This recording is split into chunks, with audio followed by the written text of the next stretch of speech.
For everyone who has ever felt broken, for anyone who believed their home or their heart wasn't enough, this is for you. I walked through depression and PTSD. 5 years ago, I chose to heal not with medication, but through faith, baking, painting, and homemaking. I created this show to remind you, peace is not found in a perfect house. It's found in a purposeful heart. Welcome home. This is the Home with Jana show. Most mornings, before I even open my eyes, the thoughts are already there. The only sounds are the peaceful ones of our home. Gentle rhythm of Tim breathing next to me, the birds outside the window warming up their voices, and the distant steady hum of cars already starting their day. My pillow is soft and the blankets are warm, but my mind, it's already busy, mentally going through the list of things that I just need to get done today. It wasn't the light or the sound that would wake me up. It was that list inside my head, already running. I'd still be lying there listening to the world, but my thoughts would already be in the kitchen. I'd remember the tomatoes and cucumbers from the garden waiting on the counter, knowing that I have to do something with them. Think about the shopping list. We'll be out of so many things. Trip to the store, probably today. Feels like such a big project. And dinner. What are we going to have for dinner? I'll make a mental note to take something out of the freezer, which of course I'll probably forget. It always felt funny to be so still and yet feel so behind before the day had even started. Sounds of the birds and the cars meant the world was moving forward, and I hadn't even gotten up yet. I knew that when I did, I'd see the cat hair on the rug, the dishes that needed to be put away. But for that one last minute, I'll stay under the covers, just listening and breathing, taking that final moment of quiet before the day truly begins. If you've been touched by anything that I've talked about today, the slow healing, the quiet joy, the realness of it all, I think you'd really connect with my new memoir. It's called Unbroken, and it's now available on Amazon. In it, I open up about the harder parts of my life, the battles with fear, trauma, and healing. It's a story about surviving, about choosing to keep going even when the road feels impossible. It's about how homemaking, faith, and the smallest, most ordinary moments became the biggest pieces of my healing. Writing it was one of the most emotional and freeing things that I have ever done. It is my prayer that it will meet you right where you are, with hope, comfort, and the reminder that you are not alone. If you want to check it out, you can find it down below. I've linked it for you, and you can order your copy today. You know, it's not the everyday stuff that really gets to me. It's the big things. The ones I'm always meaning to get to, but never quite do. Like my hall closet. Oh, that closet. It's basically a black hole filled with, well, I'm not even sure what anymore. Old coats that we never wear, jackets and hoodies that are just too dingy or don't fit me anymore, shoes and boots that I've been hanging on for I don't know how long, but for some reason just never threw away. Every time I walk past that closet, I make a mental note to get to it, but I never do. It's not that I don't want to do it. I really, really do.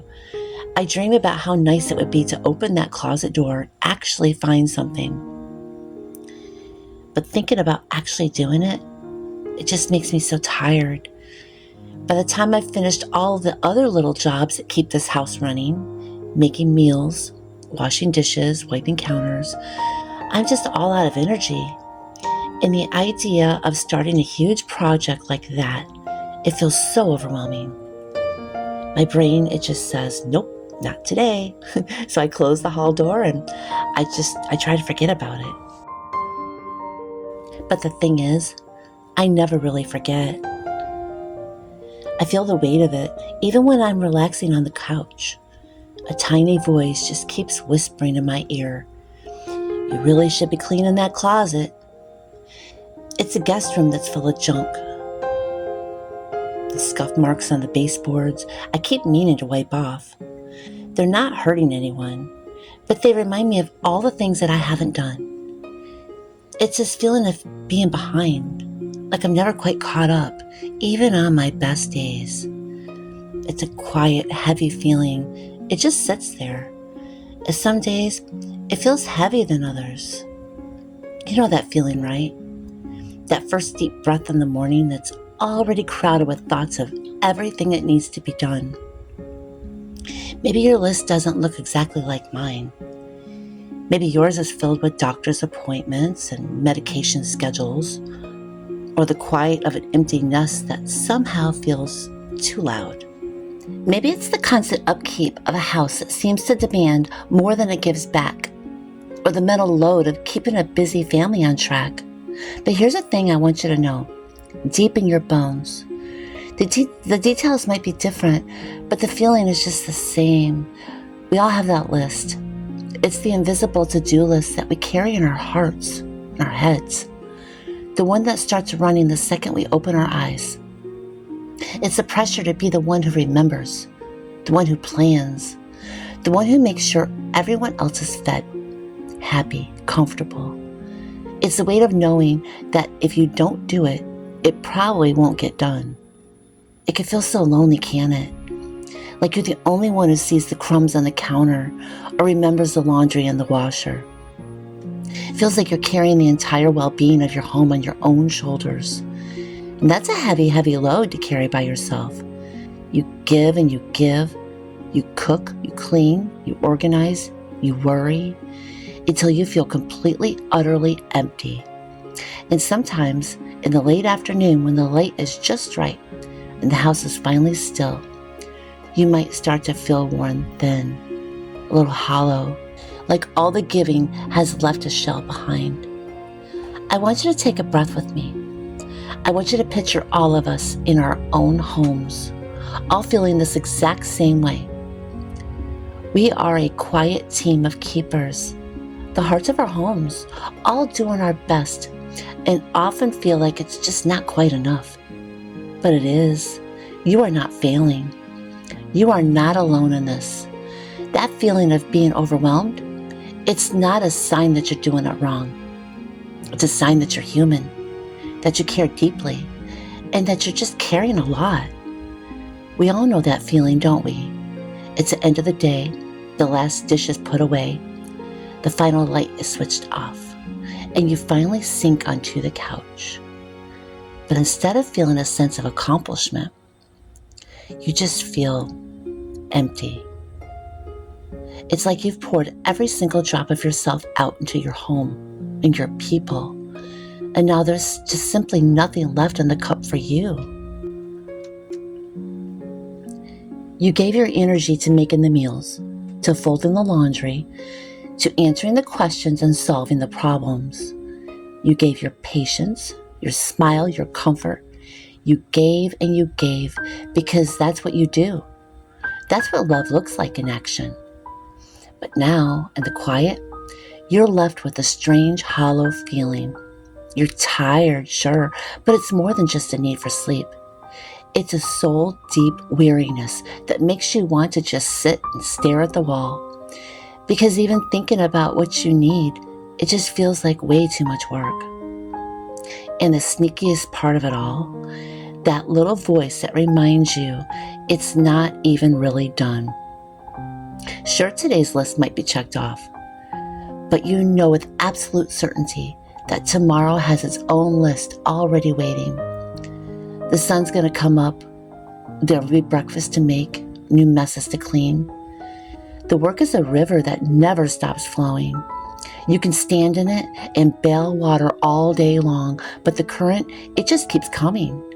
It can make you wonder, sometimes in your most quiet and honest moments, if any of it really matters, since it's all going to just need to be done again tomorrow. It's in this worn out, hollowed out space that we often feel the most alone. But please hear this. That emptiness isn't a sign that you've failed. It's not a character flaw. It's a sign that you are a deeply caring person who has given generously from a well that nobody has stopped to refill. It's a natural result of pouring out so much love. That hollow feeling it's just your heart's gentle way of whispering that you need some attention too. You need to be refilled. It's not a cry of failure, but a quiet, honest request for care, and it really deserves to be answered. You know that feeling. Sometimes the walls of this house, they just really feel like they're closing in. The list of chores, it feels like a weight on my chest. And that's when I look at Tim and I say, I just gotta get out of here. And we'll escape for a few hours, browsing the shops or enjoying a long, lazy breakfast at our favorite diner. For those few precious hours, I can breathe. I'm just me, not the person who has to clean all the things. But the moment we walk back through the door, it all comes rushing back. That brief feeling of freedom, it's instantly replaced by the sight of the mess that we left behind. Instead of resting my tired feet, I feel this urgent pull to get right back to work. Cleaning, organizing, baking. I'll stand there, my body aching, pushing through the exhaustion because that sneaky voice whispers, you don't get to rest yet. You haven't earned it. And I know I'm not alone in this.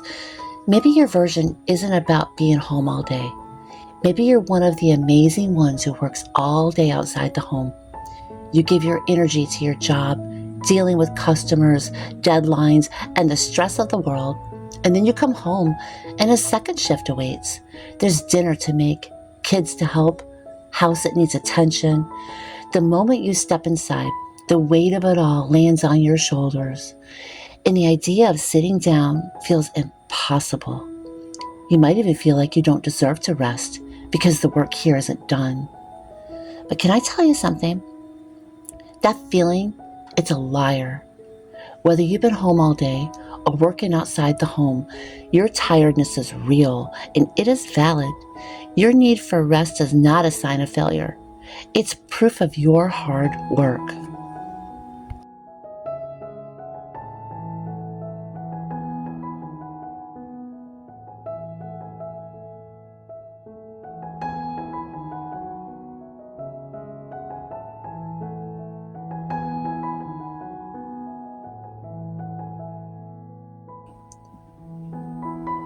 So right here, right now, I am giving you and me a new rule.